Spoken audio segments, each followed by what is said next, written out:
Hi guys, I'm Tim and welcome to the channel. And today we're going to be talking about how to find the Bitcoin bottom. So where is it likely to go to, and where will the bottom be by the end of the year and sometime into the future. Okay, so this is the first time you've been to the channel. This is a brand new channel, and I'm just super excited to share all this information and knowledge.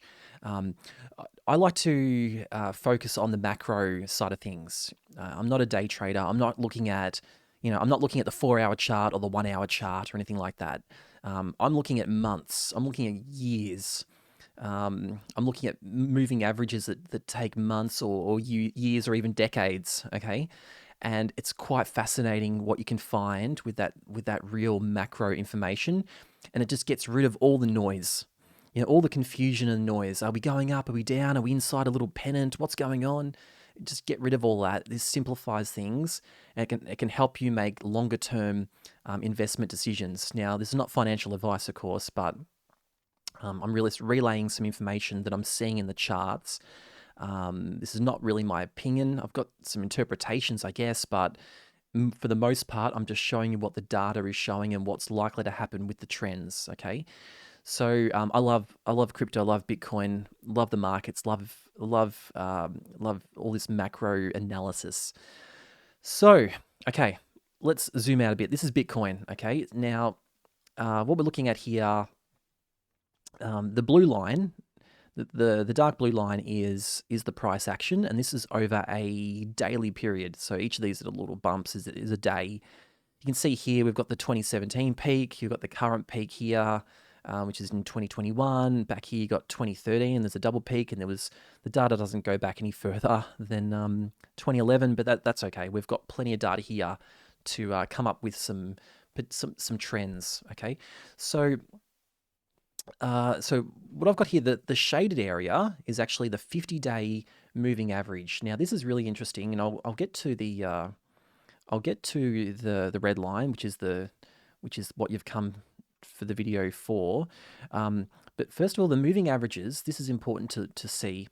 The moving averages are so important because it really gets rid of all the noise. Okay, so you can see here the 50-day moving average. The price is going up and down. So right at this point, you think, what's going on? It goes down. Are we going down forever? Oh, we've gone up again. However, the moving average is a lot smoother. It just shows us roughly what's going on. And you can see that Bitcoin was essentially, this is in 2017, was just step toeing up. It was going up, sideways a bit, up, sideways a bit, up, up, up, up. And then it reached the top of the hill. And then it never looked back. It went down. You could probably argue here it went up slightly and then down again, but it was pretty much all downhill. And then, and this is really interesting, you can see it's dropped right down into this region. It capitulated out of nowhere for some reason, and I can try to explain what's going on here. And then if we look to the current day, you can see it's done the same thing. It's gone up the hill, and now it's sort of turned the hill. And I've got some green lines here just mucking around. I like to see lots of different scenarios. So there could be scenarios where it goes up or down, or goes crashes, or it shoots backwards, or there's all these different scenarios. So just ignore that for the moment. But the moving average here, it bounces off the moving average. You see that? It's nice and healthy until it crashes through it, and then it's in a bit of trouble. And it's been going sideways for about over 50 days now, getting a lot closer to the average. And I'll have a video that covers that in a lot more detail. So anyway, the moving average gives us a really good indication of the trend and gets rid of all the noise. You can see here we went down, but the trend is still up. The moving average, 50 days worth of data, it's still showing we're going up. And now it's showing we're going down, okay? And we can cover that in another video. What happens next? Do we go up or down or sideways? What are the possibilities? But that's the 50-day moving average. Now, if we look at the 1400-day moving average, and that's basically 200 weeks, another way of saying 200 weeks, we can see that tends to be the bottom, okay? So this is interesting. Now, the interesting thing about moving averages is that they're derived from the price itself. It's mathematics, okay? So it's no coincidence that it's touched this moving average, because it has to touch this average for it to be an average. This price is derived from all the other prices. And you can see with the 50-day, we go above it on the way up, and then we go below it on the way down until this point here when everything equalizes. Okay, and then what happened then was it actually just dropped, interestingly, to the 1400-day or the 20-week average. And you can see here in COVID, we also dropped. Now, we dropped a little bit below it. Can you see that? However, let's zoom in. What is very interesting about this is once you find what the average is that you're bouncing off, if you do overshoot it, so sometimes that does happen when you overshoot the average, it goes down, but when that happens, it always rebounds super fast. It's almost like gravity. It's like the market wants to bring it back to that point. This average is the point where the market goes, this is the bottom of the market. And if you go below it, well, that's a bargain, and it comes back straight away, super quick with velocity, okay? So I find that very interesting. So right now, let's zoom out a little bit again. Right now, this shows us where the average is going. So it showed us this 200-week or 1400-day average has showed us the bottom back here. And this would have been the ideal time to buy. This would have been fantastic. Then it showed us the bottom for Corona, the Corona dump, and you notice it rebounded just as quick. So it's almost like you look at the moving average here, the 50-week, it was a slight hill, but nothing too dramatic. So it rebounded just as quick. So you can see right now, you can kind of extrapolate where the bottom will be. Now, you can see here, at the moment, the moving average is about $14,000 almost, okay, US dollars. Let's say it's almost $14,000, probably is roughly there. So that's where the bottom is at the moment. So if Bitcoin was to just plummet out of nowhere, that's as low as it goes. Okay, let's say it goes down lower. Let's say there's some sort of worldwide catastrophe, and it goes down lower. What it then will do, it will bounce back up just as quick. Okay, now I can show you when this actually happened in history.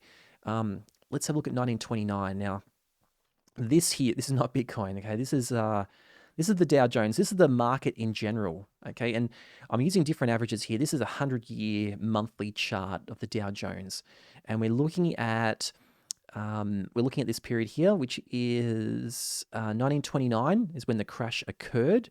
This is the Great Depression. This is the biggest crash in history, or in the last 120 years. I don't know what happened before that, but this is the biggest crash we've seen. So I've got a 30-month moving average, and then I've got a 300-month, which is a 25-year moving average. And I'm going to produce a video in more detail about this particular event. But you can see here, we didn't bounce off it and bounce back up again. We crashed right through the thing, way down to here. And man, that would have been a scary time. That was an 89% crash to the stock market. These are the biggest companies in the world. This is the Dow Jones. These are the top, I think it would have been the top 12 companies at that point. Crashed 89%. It took 3 years to crash. Imagine buying the dips. Imagine buying that dip, thinking that's got to be the bottom, surely. That's got to be the bottom, surely. Like it lines up with over here. And then we get to this point, and this is where the market intuitively would have thought, okay, this is the bottom.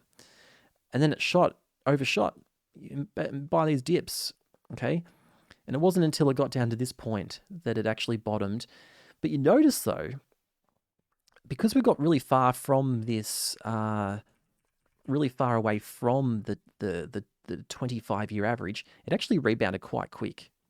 You know, if you just closed your eyes, if you're in a coma for a couple of years, that was like 1931 to 1935. You know, it's a 4-year period, but basically we recovered. This essentially didn't even happen. You know, so it could have just gone sideways like that, and we would have achieved the same result. So sometimes time can be the correction rather than price going down and then going back up to that same point. Okay, so so the lesson here is if you do overshoot these moving averages, you do come back with velocity, so that you don't want to be scared when it's down here. This is when the world is at its most fearful.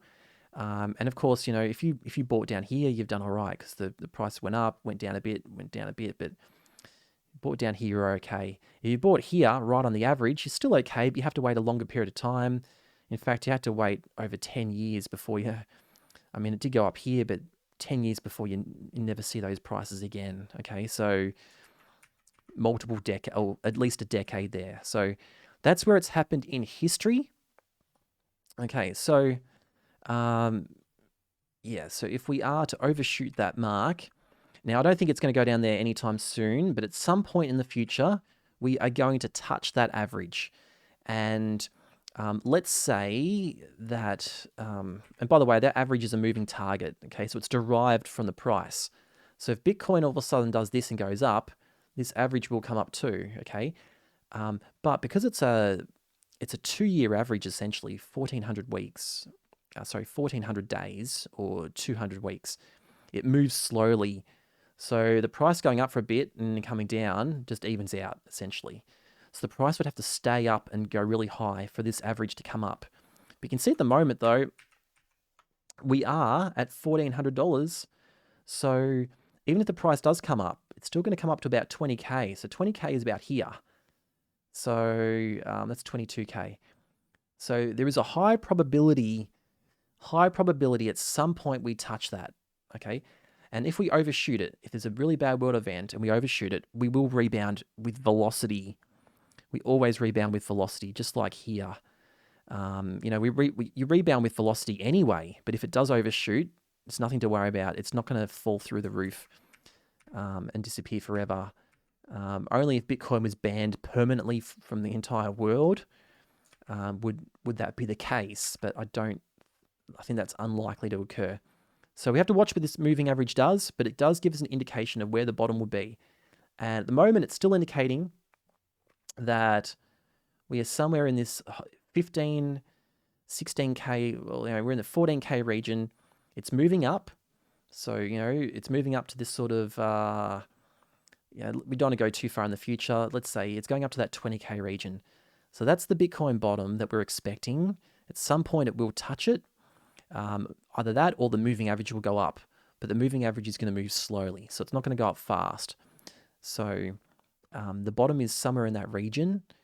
So that's something to look out for in the future. And that's okay. One final thing to talk about with these bottoms. Okay, this is what matters. This is what really matters with the market. Everyone is so focused on the tops. Okay, these tops are just spikes. And in fact, I might cover this in a future video because I'm going a bit over time. So please like and subscribe, and I'll talk about the spikes and the bottom in more detail in the next video. So stay tuned. I'm Tim. Thank you very much. Cheers.